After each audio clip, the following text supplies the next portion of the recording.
St. Vincent de Paul was born in Gascony, France in 1581 of a very poor family. As he grew up, he decided he wanted to be a priest because he thought that then he would have a good life. And so he studied for the priesthood and he was ordained at the age of 19. Shortly after that, he was captured by pirates, just like St. Patrick was. And for 2 years, he was a slave on pirate ship. During that time, he actually converted the captain of the ship. And so that enabled him to get freedom and go back home. He became a chaplain for one of the prominent families in France and was living a pretty good life. But then the bishop made him pastor of, and even his time on the ship with the galley slaves made him aware of their needs. And so he started to serve the people when he got back as a chaplain to the slaves that were coming over on those ships. And then the bishop assigned him to a little town in France as pastor of a parish where people were very poor.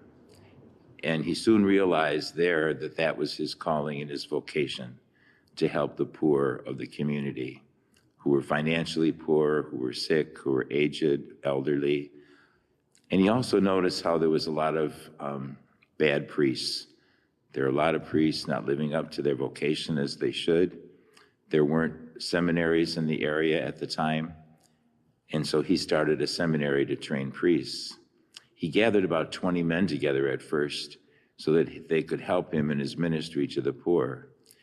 From that, he founded the Vincentian Order of Missionaries for the Poor, and it has grown to a huge order even today. And to serve the poor was their main thing. Saint Eric Ozanam, an admirer of Saint Vincent de Paul, started the Saint Vincent de Paul Societies as we know it today. And there's a Saint Vincent de Paul Society in every parish in the whole world. And so to reach out to the poor. And as the readings say today, that God chooses the weak and he chooses those who are in need to follow him. And that we have to do the same thing, that we have to serve the poor and those who are in need. St. Vincent de Paul, when you see a statue of him, you see him usually with a child at one side and he's holding a young baby in his arms and he looks so charitable and kind. Actually, he had a very bad temper. He said he was very irascible by nature.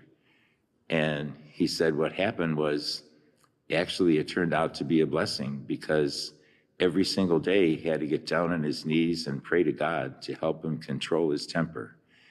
And he said that all that praying every day was what made him closer to God and actually changed his personality. But it took a long time, he said. It took a long time for him to become very mild and meek and patient that he wanted to be. But it happened through every single day for a number of years, I guess, praying to God that he would overcome the bad temper. So he has something for us all to learn, that when we're trying to strive for growing in our own spiritual lives, that prayer is always the first thing. And we need to pray about it to God every day. If we're struggling with something that we don't like in ourselves and we want to change it, then we need to just start praying to God every day to help us, and he will.